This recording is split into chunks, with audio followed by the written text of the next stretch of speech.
When I dropped out of college, I promised my dad I'd go back, and so I'm doing it kind of a day at a time to work off that debt that I've got. This is the first college set of visits I've done since switching to work full time for the Gates Foundation, and it's a little bit different than the kind of talks I gave when I was coming out, focused on software, focused on microcycles. I'll talk a bit about technology and how it's an enabling factor, but mostly I want to talk about a question that fascinates me, and that is, are the brightest minds working on the most important problems? And to the degree that they're not, how can we increase that, which I think would make a huge difference? Now, this is a question that you'd like to be as precise as possible, but I think it's really tough to be too numeric on it. After all, we think about what do we mean by the brightest minds? Now, you could have a range of definitions of that, but I think any definition would include the people who get to attend the world's top 20 universities, and so everyone here would fit into that category. Also, if we take a phrase like important problems, I think there would be different lists that people would come up with. I think there's some things that would be in common. The problems in poor countries, the health problems, sanitation problems, governance problems, inability to do savings, get loans, all of those problems that make life so much more difficult for the bottom 2 million versus particularly the richest 1 billion would belong on that list. And there'd be 5 or 6 really big things that we haven't had enough attention into that would make a huge difference. We'd also have a list of some problems that are global in nature. For example, the problem of education. It's not something that even the world's richest country, the United States, has managed to make equitable, make available to everybody who should want it. Or we'd have the problem of energy, where getting energy to be lower and lower cost is very important for everybody. And now we have new constraints. We have to do that in a way that eliminates the environmental negative effects, including that CO2 emission. Might have on the list the difficulty of feeding, where we have much more acreage than we put on irrigation, and yet both population increase factor 1.5 and the dietary change you get as people get richer means that we're going to have about 3 times the output, and the only rate that we have that is increased productivity. So a huge challenge, also one with significant environmental constraints. So those are the kinds of things I think about when I think about the important problems. And for many of these problems, the amount of work that's been done on very simple questions always stuns me. How few bright minds work on this, how little effort and energy and investigation there is on those things. And it makes me wonder how we might change that, how we might make these things more exciting. I was thinking about this about 3 weeks ago. I was with some friends, just goofing around on the weekend, and they had a couple topics that their incredible minds really focused on. Thinking in this rich, deep way, the history, the strategies, the outcomes. The 2 topics were first NCAA, March Madness, and what was going to happen in basketball. I don't remember anyone mentioning the MIT team in those discussions, but it's okay. And they really had studied these problems. They had those brackets they were talking about, which was going to be best. Wonderful debate about those topics.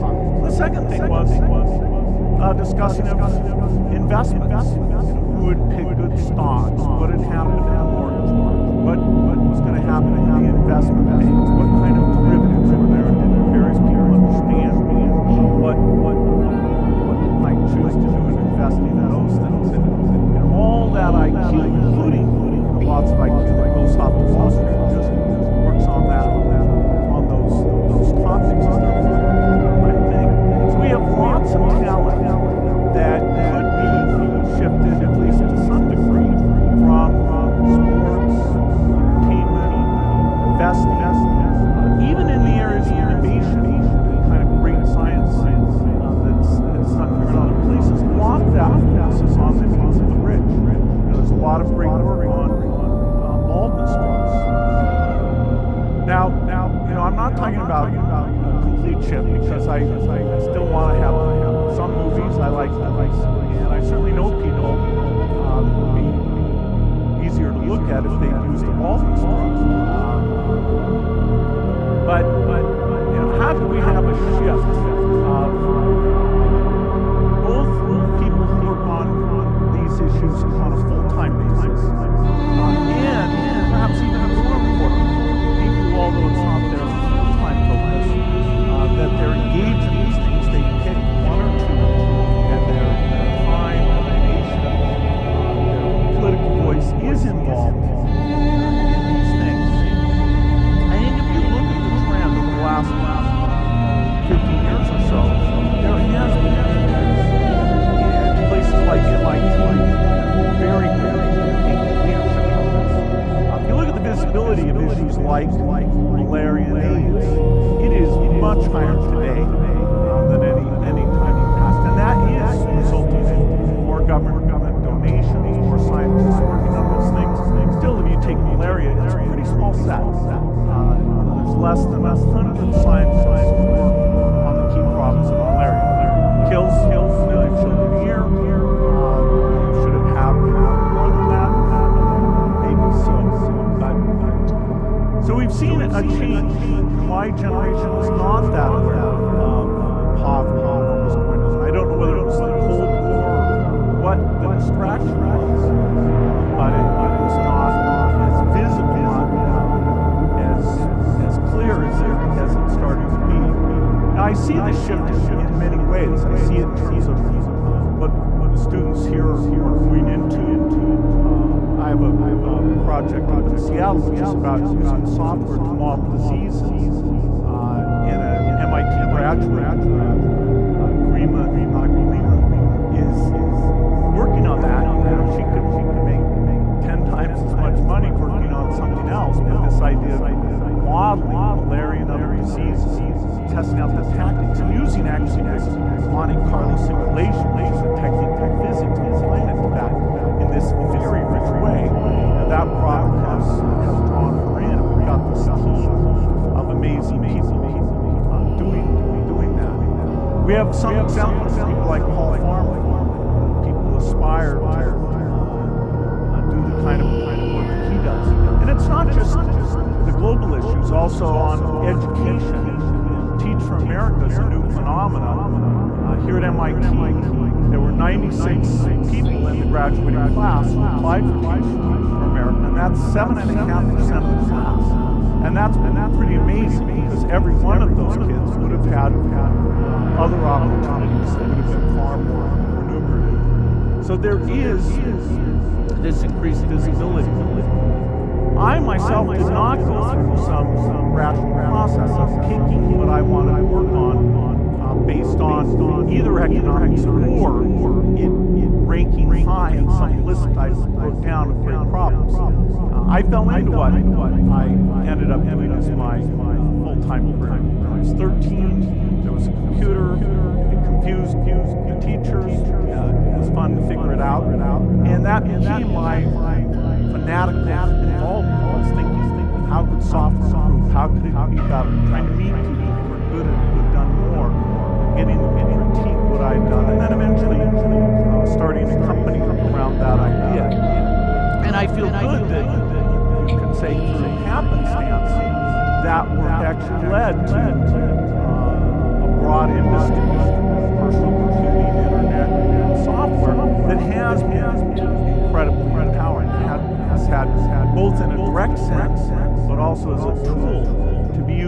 other products, it has been fantastic. And so I don't look back on that with any regret.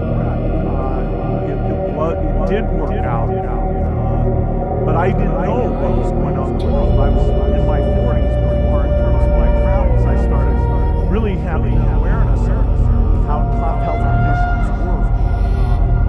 And I remember in particular reading an article about disease in poor countries. I'm seeing there was a disease I'd never heard of called rotavirus that was killing a million kids, a half a million kids a year. And thinking, well, boy, there must be a lot of scientists working on that. In fact, at that time, there were about 10 scientists working on that. Not well funded, and just an obvious thing. And so I thought, wow, the world is not that bad. It's not sort of these things. And in a way, that was good news for me personally, that there were some very clear things that as I was taking the Microsoft resources and giving them back to society for my impact, there was some low-hanging fruit that hadn't been picked. I wasn't naive. The world was rational.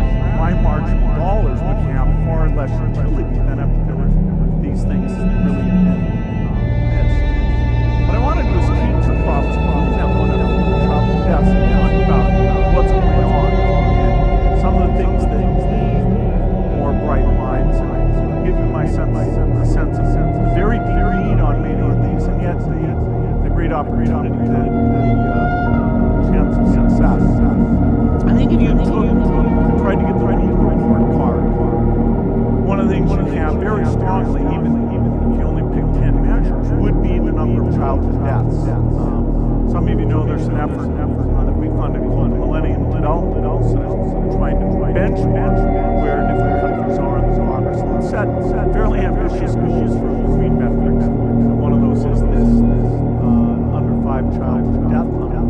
And the milestone for those goals is 2015. We'll make pretty good progress. We want to achieve them all, but it has had a very positive effect. So this is a very interesting metric. And I actually have one chart. I'm only going to show you one, but it's my favorite chart in the world. And that's one that shows the progress over time in reducing these childhood deaths. If you go back to 1960, over 20 million children died that year. If you come up to the last year, which is the most recent measurement we have on this, it was under 9 million children. And there's about a 40% increase in the size of the post-cohort. So the actual rate reduction you got is actually even better than the factor of 2 you see here in the absolute number. So you might say, how did that happen? What is it? Is it cancer drugs? Is it what kind of science did it? And the answer is, although some of it is just nutrition and income levels, the general advance in GDP per person, the living conditions we're under, by far, most of that is vaccines. Measles vaccine alone is over 1 million of that reduction. Smallpox vaccines led actually to the first eradication of the disease altogether is a huge part of this reduction, well over 1 million death reduction per year because of that. So vaccines, which get less than 1% of the focus on medical spending that goes into that area, they are responsible for an incredible amount of health benefit, even in rich countries. It's a underappreciated element of why things work. They're very cheap. The manufacturing cost comes down to close to $2 to deliver them as a group. Don't need trained medical personnel to do it. Even in a country like Somalia, where you essentially have no government, we have quite high vaccination rates. Actually much better than we have in northern Nigeria and northern India, where you have a dysfunctional vaccination system that's only getting to 30% in some of those areas. So it's a huge problem we have to fix, while at the same time we add in these vaccines. When you think about the inequity of the childhood deaths, I always think about how's the way you can state that is the most clear. one that I think is interesting is to say, of the people who were born the same year you were, your birth cohort, how old were you before 20% of you had died? In a rich country, the United States, you'd get past age 60 before 20% had died. In a poor country, the poorest, you wouldn't get past age 4 before 20% had died. So, very dramatic difference. The thing that was kind of mind-blowing when we found out about this is the effect that improved health has on population growth. The first thing our foundation did actually was invest in reproductive health.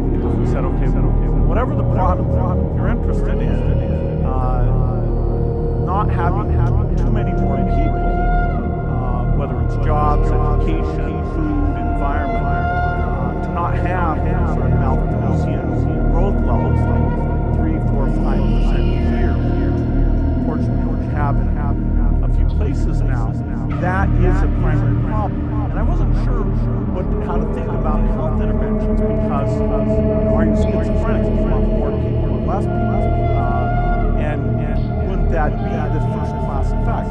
Well, the answer is no. Paradoxically, the biggest intervention that reduces the family size that you want to have is improving childhood health.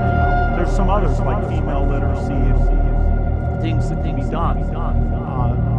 Hans Rosling, who's Karolinska, has a presentation on the web, a TED presentation, a number of others, where he really articulates there's only two kinds of countries. There's high population growth countries with terrible health, and there's low population growth countries with reasonable health. And there's no in between, because this effect is so powerful that as you improve childhood health, parents who are trying to have a few kids survive to adulthood choose not to have as large a family size. So what you get is, as soon as you start to improve health, all these other things become tractable. You have many countries that we used to think of as poor and received aid. Even South Korea, 30 years ago, got aid. Now it's quite a generous aid donor. So it's a complete turnaround from recipient to giving within a 40-year period. But it's true of China, Brazil, lots of countries. So now we're down to what Paul Collier calls the bottom billion and a half or so that are in this poverty trap that we still need to do better on. And the good news is that despite the complexities and difficulties of these things, something like vaccinations can be delivered anywhere. So inventing those, getting them out, slightly better distribution system will allow us to go from that slightly under 9 million down to 5 million, down to 2.5 million, and it has this huge effect. The other problem I want to take as an illustrative example is education. And education, economists, all the things that's known for sure, investing in education, primary, secondary, college, doing that is the thing that really allows the country to move. So both at that kind of macro level, but also at the individual level, we all know from our personal experience that education is what makes our life interesting and gives us opportunity. And so we should want it to be broadly available. If you look, and I was absolutely blown away at the statistics, I had no idea of how poorly the education system in the U.S. is working. Over 30% of kids drop out of high school. If you're a minority, over 50% drop out of high school. Even the ones who complete, many of them have had a really, really poor education. And so they sign up for college, they get into a remedial math class, and half of those kids never get any degree. So they've got loans they're paying off, they've got this negative experience, they put time into it, and it hasn't worked for them at all. And so this education system is quite poor, and it's kind of been covered up, hasn't been that visible. What we have now is a trend that because of the way state budgets are allocated, a great education is going to be more and more out of reach. That is, the tuition's more expensive. So we literally will have a situation where less people are getting college education unless we do something fairly dramatic to improve the efficiency, make some type of breakthrough. So I'd say there's two things that are very important. One is to take the quality of teaching, and this is particularly in K through 12, and find out what the best practices are and how to spread those best practices. And it blows my mind how little work has been done on that to identify, now that we know some teachers are wildly better than most teachers. You make over 2 years of progress in math and you get a top quartile teacher, and you make 0 years of progress and you get a bottom quartile teacher. So what's going on? Is it seniority? We know it's not. Is it having a PhD in math? Actually, we know it's not that either. That has a very little effect on that, although people are focused on it. There's huge differences in how the kids are being run in. And yet we don't study that. We don't invest in spreading it around. We don't measure teachers to get the feedback. It's a system where there's a huge opportunity. So that's important. And the other thing I think is using technology. And here's a case where MIT's apps, open courseware, great numbers in terms of how much it's being used by millions of people. I'm a super happy user. I retook physics as well from home. I took Professor Sadoway's course. Love that. I recommend it to everybody. Eric Land, biology, refreshment, differential equations. Actually, the 33 that have videos, I picked 11. And I just last night spotted 2 new ones that I need to take. So just for me, it's a good thing. But this is just the beginning, and it's MIT did spark a lot of people to do similar things. But the percentage of people using these things, the difficulty of finding something and testing your knowledge, really bringing the best of video, the best professors in the world, have interactive experiments, interactive ways of testing your knowledge, even accreditation, have a way that if we've gathered this knowledge instead of that all coming bundled to the degree where you had to be somewhere for 4 years, fairly expensive, say actually have the accreditation piece be separated out, so you can have innovation in terms of how people acquire the knowledge and separate it from place-based learning. Now, the exact path of this is not clear. There's some schools like Rocketship, who even at the middle school level are using online courses and mixing that in with live teaching. It's an area that needs to be tried. You have to keep the kids motivated. You have to help when they get confused. Some of that will be face-to-face, but there's online innovation there too. Right now, it's all pretty fragmented.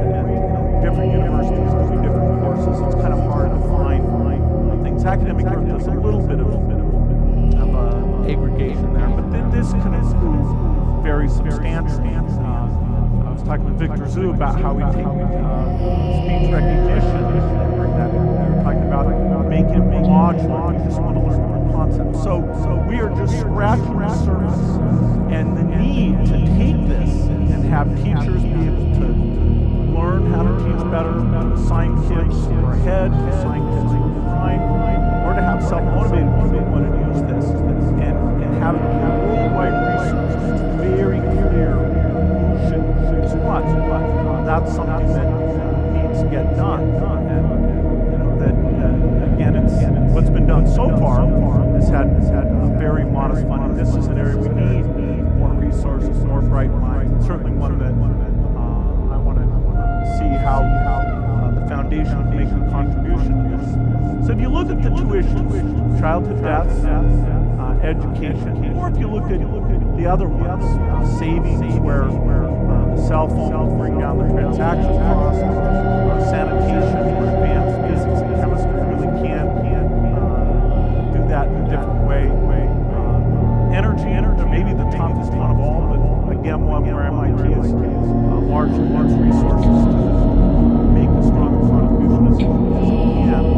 These important problems, there's reasons to believe we can make progress. But that rate of progress will be some of the proportion to how we draw people in, draw them in full-time, draw them in part-time on these issues.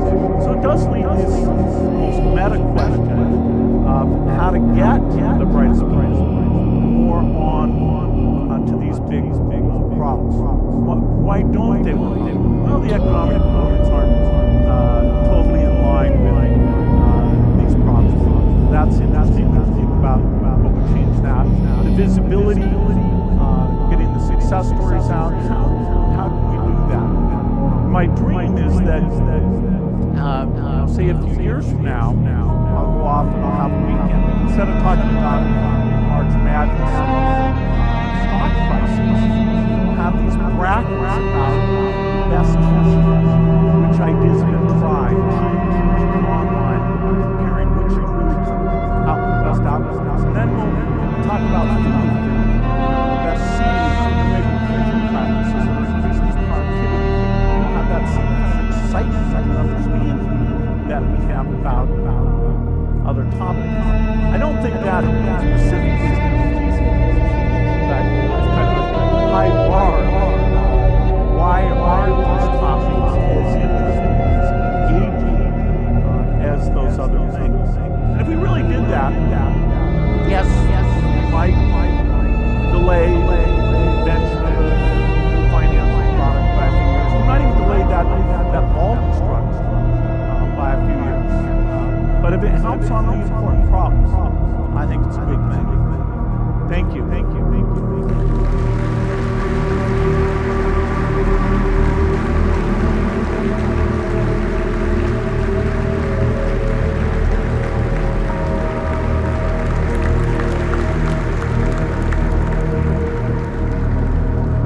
Great. Well, the rest of the time is for Q&A. I think the way it's set up, there's the two mics, one here and one there. And just go to the mics and ask a question. You just say your name and what area you're studying in that. Give me a little bit of context. That'd be great. So go ahead. Why can't I actually here to ask the same question? My name is Grace Tress, and I'm a member of a student initiative here at MIT called Leaders in Global Health Transformations, LIGHTS, and we're composed of undergraduate students, graduates, and business students from across campus. Now, as the world's foremost supporter of technological solutions to global health, you know better than anyone that in order to produce a new technology that has a large global impact, not only is there a need for inventive scientists and engineers to build the technology, but also a need for great entrepreneurs to disseminate the technology and build value. A need for people who understand delivery and operations on the ground, and a need for rigorous evaluation and systems analysis. Here at MIT, we have the world's best minds in all of these areas, and many of these experts are currently engaging in various projects in global health. Results of a survey we recently distributed through a focus revealed that over 40 MIT faculty are engaged in some global health research, and 17 student groups have an interest in this area. However, these efforts are currently very isolated, with little collaboration between the different sectors. We believe that if these efforts are better coordinated, MIT as a whole would be very well positioned to play an important role in solving problems in global health. So our questions to you are threefold. First, would you be supportive of a centralized, administrative-led initiative committed to supporting global health at MIT, much like the initiative that already exists for energy? Two, how do you think this initiative might be implemented? And three, how would the Gates Foundation be interested in partnering on such an initiative? Thank you.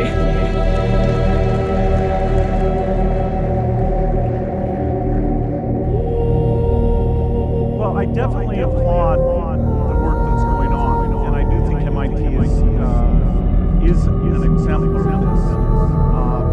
one of the things we're trying to get is institutions in the developing countries, particularly in Africa and India, who are involved in this and transfer some of the expertise and skills so that they, where the needs are, actually are more capable of doing some of the elements, including policy, measurement, things of that kind. The idea of how universities organize, it's not a deep expertise that I have. And so the question of whether there should be a minor, some new thing that pulls this together, I think that's definitely worth looking at. I'd encourage you, if you do it though, to not just take health by itself. I'd say broaden it to international development, because the issues of agriculture, savings, there's quite a few issues, and I'd say the awareness at MIT of the health issues is ahead of some of those other issues, and yet the kind of expertise is equally applicable to those things. Once we improve health, we still want to work on those things. Today what we've done with MIT is we take particular projects like the measurement and evaluation, we fund that. Bruce Walker does a lot of the best work on AIDS, and we fund a lot of his activities. Whether a particular thing should be done at a single university level here, or if there's some other missing thing, I'm not sure. I did see a few things today, like where people are doing medical instruments, where I said, okay, we should make sure that the needs, what are they using, what are the problems we're using, what is the gap there, that we really do a survey so people are picking the right thing. So that's a particular one. But we'll have a dialogue about whether a minor institute makes sense, and whether that's value added or how that can help. Thanks.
And so our reproductive health program is able to substantially lower birth rates because there's unmet demand. That is, if you just go out to women and tell them, okay, there's a shot they can take that works for 90 days, or there's an implant that works for 3 years.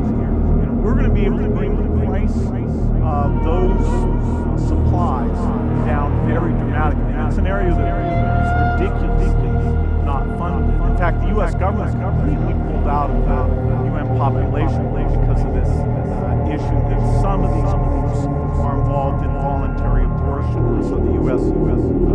didn't want to be connected in any way to that piece. Now that rule, the so-called Mexico City Gateway, was eliminated by President Obama. So for the first time, the U.S. is back funding some of the delivery activities. But the innovation here, there's a lot to be done. As you bring the price of these things down, the injections, the implants, as you get the word out, the demand is there. So it's all completely voluntary.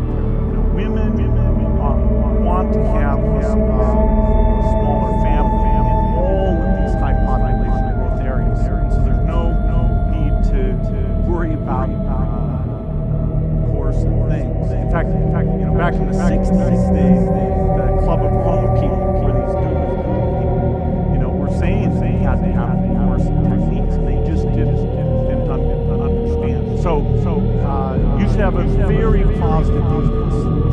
The people want to have smaller families. The advances are coming that will make that easier. It won't come soon enough anyway. Take Tanzania, it's a population of 42 million now.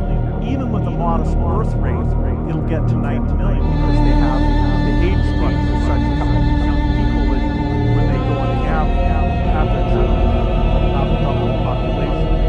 One of the ironies of population is that the rich countries are shrinking. The U.S. is the only rich country that has population. Japan, Italy, Germany, Mexico, even at their middle income level is actually shrinking. And yet, you think, oh, we should have more immigration. We should take all these young people and keep our age structure reasonable. But politically, that's fairly difficult to do. Even in India, this is an amazing thing. In the south of India, in Kerala, they're below, which is the part of India with really good health care. It's substantially the best. They're actually below replacement rate. Whereas in the same country, you go up to Uttar Pradesh, that's 3.5% this year. So you're one of the highest population growth in the entire world. The two highest population growth areas are actually northern Nigeria and India, which is also where you don't have good vaccination. So it's, in a way, it's good news because you do the interventions with the reproductive health and the vaccines and the childhood care all in the same places. It's very focused where you go and do that. My name's Alan Bryan. I health sciences and technology. I have a PhD in bioinformatics. I'm a medical student, and so I'm now going to work in medical informatics.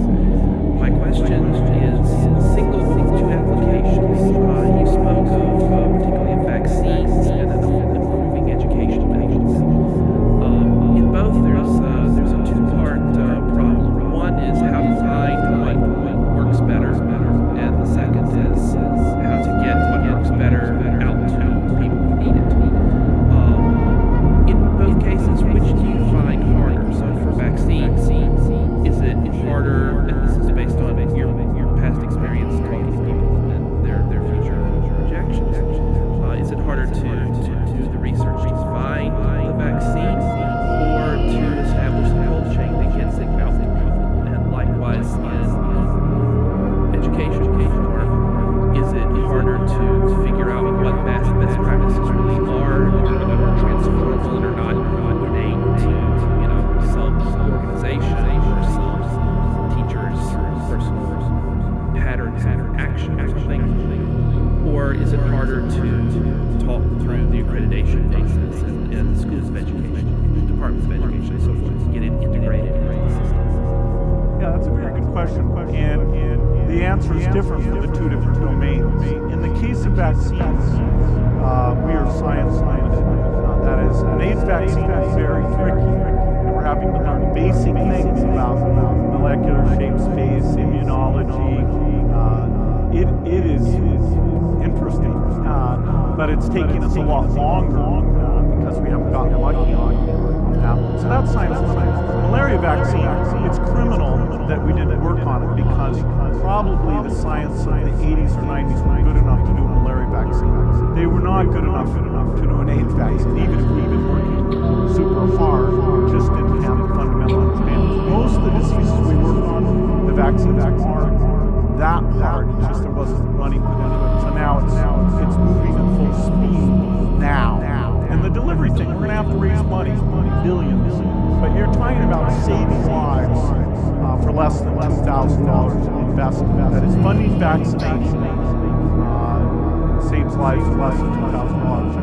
Because in the US we spend 2 million or 20 million to save a life, and you say, okay, are these lives really less than 1,000 times as valuable? I mean, maybe they're hundreds of times, but 1,000 is getting kind of extreme. I mean, even in the Constitution, slaves was what, 3/5 of the vote or something like that. So in terms of discrimination in America, this is pretty extreme stuff.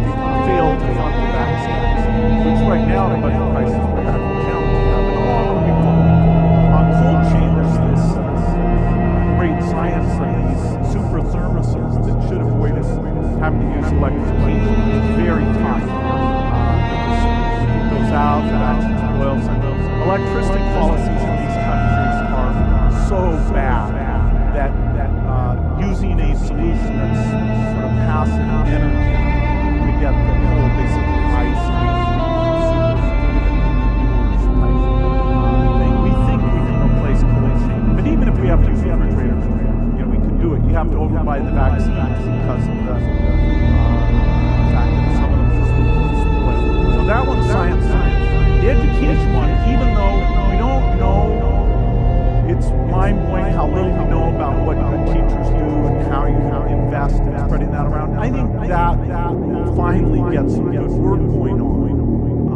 The field needs about 50 times as many people working on it. We need the schools of education to show up and get serious about this. We need some of the methodologies of real measurement to be applied to it. The hardest thing there, even once we know what to do, is going to be convincing people to do it. In fact, we have an existence. KIP is a charter school. There's 82 of these schools that runs for less than the cost of public schools and is able to take inner city kids, the poorest kids, and get over 95% of them to go to college and get a four-year degree. And it doesn't take numbers. If you walk into a KIP school, you're in a very different place. Within 15 minutes of being in there is amazing teaching done there. And it's a different personnel system. It's a long school day. It's just very different than a public school. So here, the limiting factor absolutely is taking part in practice, which is sort of I'm doing God's work, God's measure me. Seniority is good stuff. Type systems that there are many great practitioners in that system, but there's no real effort to spread that. We have 5 sites in the U.S. given $400 million to, where the union and the district signed up to have teacher measurement. So we put webcams in so you can see the video. You don't have people walking to our classroom. It's very disruptive. We do student surveys, peer surveys. We look at the tests and data coming in and going on a variety of measures that we're going to try to get a consensus 4 years from now that in these 5 sites say, hey, I like this. It got rid of the right people. It helped the rest of us here do better. It was not capricious. It was not high overhead. I really like this. If that can happen in the 5 sites, and I can tell everybody else, that would be good. If you say, what's the riskiest thing the foundation is doing, it's that teacher personnel activity, because the status quo is powerful. When we invent vaccines, no group can uninvent the vaccine. If you do good education, there are groups that can send you back to square zero.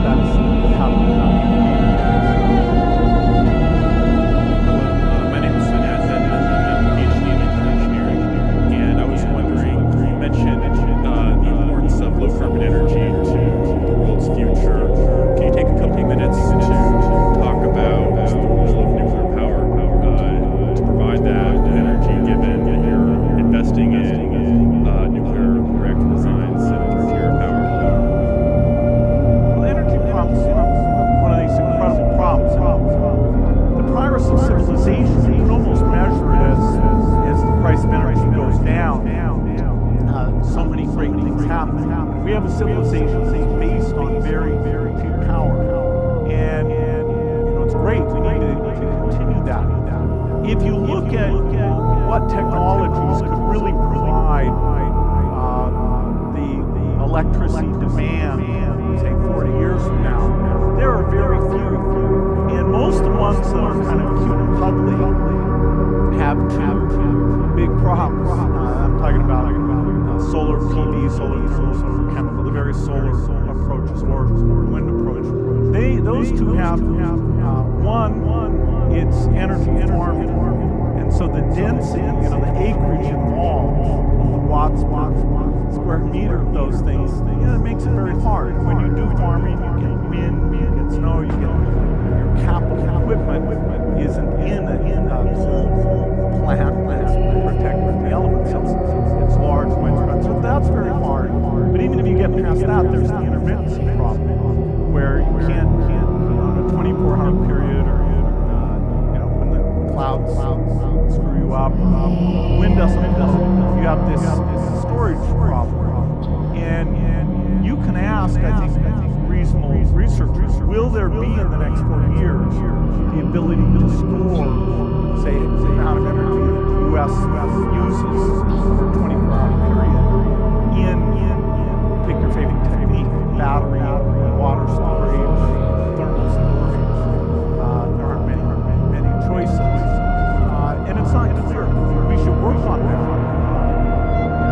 Professor Sadoway, a lot of people are looking at radical battery technology that could, in terms of cost and capacity, get us in a very different space than even the lifting and learning curve get us to. So you don't want to just bet on those because their costs are hard, because it's farming, and the intermittency thing. Once you get above, say, 20% intermittent sources, you've got a pump. It's cute, it works well up to about 20%, where you ask the baseload guys, which today those are the hydro, coal, natural gas, nuclear guys. You ask them to suck it up. Anyway, nuclear in some ways is the coolest of all, because you put the plant near the demand. You don't care if there's sun or not. There's lots of countries that don't have sun much at all, and so you have to say, are they willing to have the political risk of having their energy coming from, say, Libya, and over some big transmission infrastructure? Anyway, nuclear has the advantage that the amount of energy sort of per atom is about a million times better than coal or natural gas. So you start with this huge advantage, and yet given the complexity of the plants and the things you have to do, you more than wipe out your one advantage. Today's nuclear plants are fairly expensive, at least the way they're built outside of China. They're quite expensive. China's actually built in 50 years. So they're pushing the steam on standardizing designs and things like that. Anyway, so nuclear is one of the directions that we should innovate in. Nuclear innovation stopped in the 1970s. We basically have this sub-design thing put into shipping for power generator. Basically built 400 of those that are all kind of custom, but not in any interesting way. They're all and the industry did not innovate much at all. It's this third generation passive safety 1,000, except for that, it didn't do much. So the question is, can you get 1,000 bright minds, 20 different ideas? And we're starting to see that. I don't have to leave a modular reactor. Some people think that's great. Some people like these molten salt reactors. That's a little bit tricky. The crazy group I'm backing, we use U-238 created uranium, and because we have fast neutrons, we have this neutron budget that's very different. Now our main problem is material science problems. These damn neutrons degrade the cladding and everything. We don't have a predictable way of saying over a 40-year lifetime how various materials deal with that. If you look at the fusion guys, their neutrons are like 1,000 times worse than our neutrons, but even ours are those guys have 15 MeV neutrons. Good luck to them. But you know, people should work on that. That is not an easy thing in terms of the economics. So nuclear in terms of baseband is incredible. And if you use this approach that we're talking about, it is infinite. That is, you can filter out of the sea very cheaply enough. You may have to run this thing for as long as the sun will shine.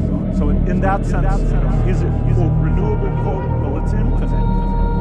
You don't worry about the many rain. So anyway, I think it's one of the approaches that a ton more should be done in. We need more money in material science, batteries, transmission. This is an underinvestment area where the government actually does raise trading money or carbon tax money. Some of the bills don't actually fund R&D at a reasonable level. So it's kind of a tragic thing that hopefully we get a revenue source that we can take the energy R&D and get it up maybe a factor of 3 or 4. There's a few good things going on like Darkened, but that doesn't.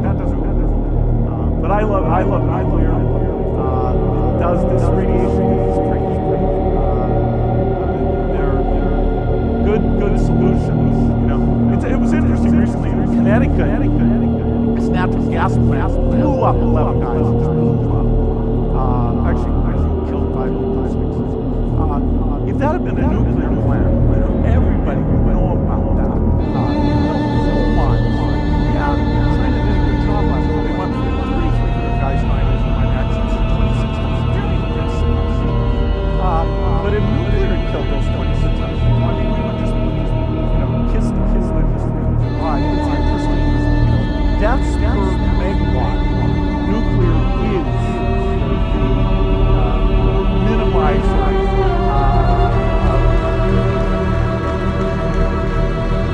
These things, but it's got a lot of challenges. But you know, it's great.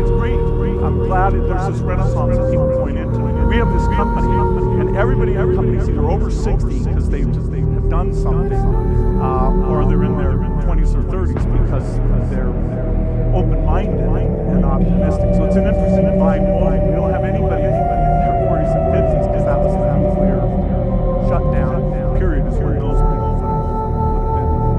would have been. Go ahead. Hi, my name is Renjit. I'm a freshman and I'm researching with Professor Sadoway actually. And thank you for coming to my team. I probably like Harvard better. Just kidding. So my question is 2-part.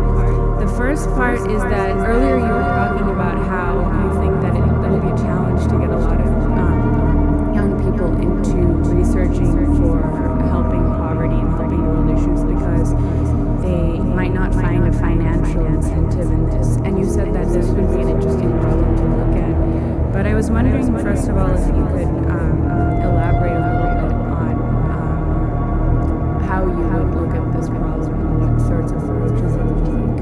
And do you want me to say the second part now or after your answer? I'll answer this and then you do the second part. Part of the solution is to take corporations like drug companies, phone companies, banks, and get them to put some of their innovators on these problems that are less remunerative, perhaps, but overall in terms of their reputation and hiring and things like that. And that's happening. We funded a group called Access to Medicine that ranks pharmaceutical companies according to how much they work on diseases of the poor. And it came out like we thought it would, with GSK on top and various other people at the bottom. And the right thing happened, which is the people on the bottom called us up and said, this is embarrassing. Are there projects, things we should be doing? And so spreading that to other industries, banking, cell phones. The food companies have been great. We haven't done the index yet, but the Nestle's, Unilevers, Cokes, their willingness to work with us on agricultural sourcing, nutrition products, they have been amazingly effective. So bringing the companies in so that you have people working at the companies do this. That's government funding for these things, which is mostly the delivery piece. That's the foreign aid budget, making the case for that should stay strong. It's very important. Getting people like the NIH, others, but NIH is big, to tilt a little bit towards the diseases more into what they do. And Francis Collins, the current director, is thinking about some creative things there that'll happen. Ironically, drug approval is still this weird thing where poor countries don't trust themselves to approve drugs.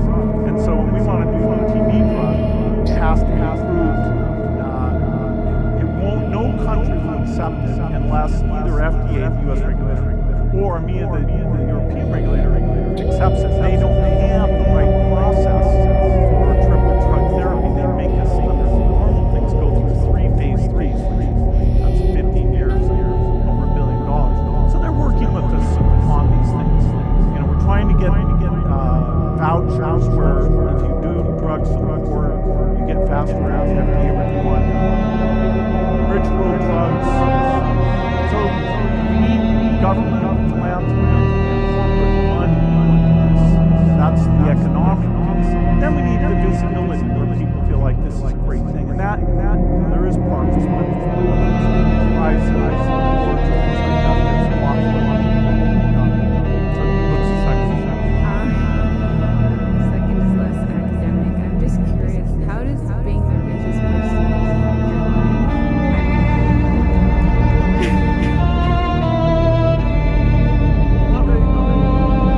The marginal return for extra dollars does drop off. I haven't found any burgers at any price for another $1 million.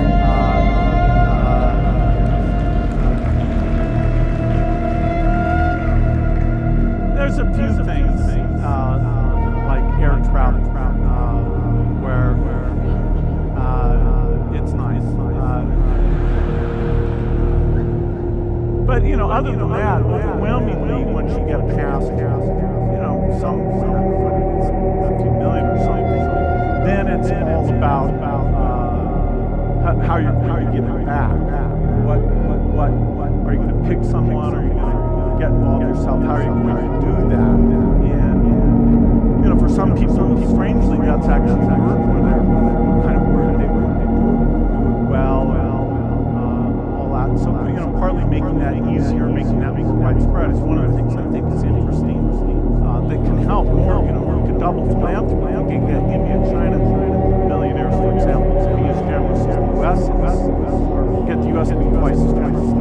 Get them to match up to that. It'd be a substantial amount of money. I guess I've used up all my time. So thank you. Those were great questions.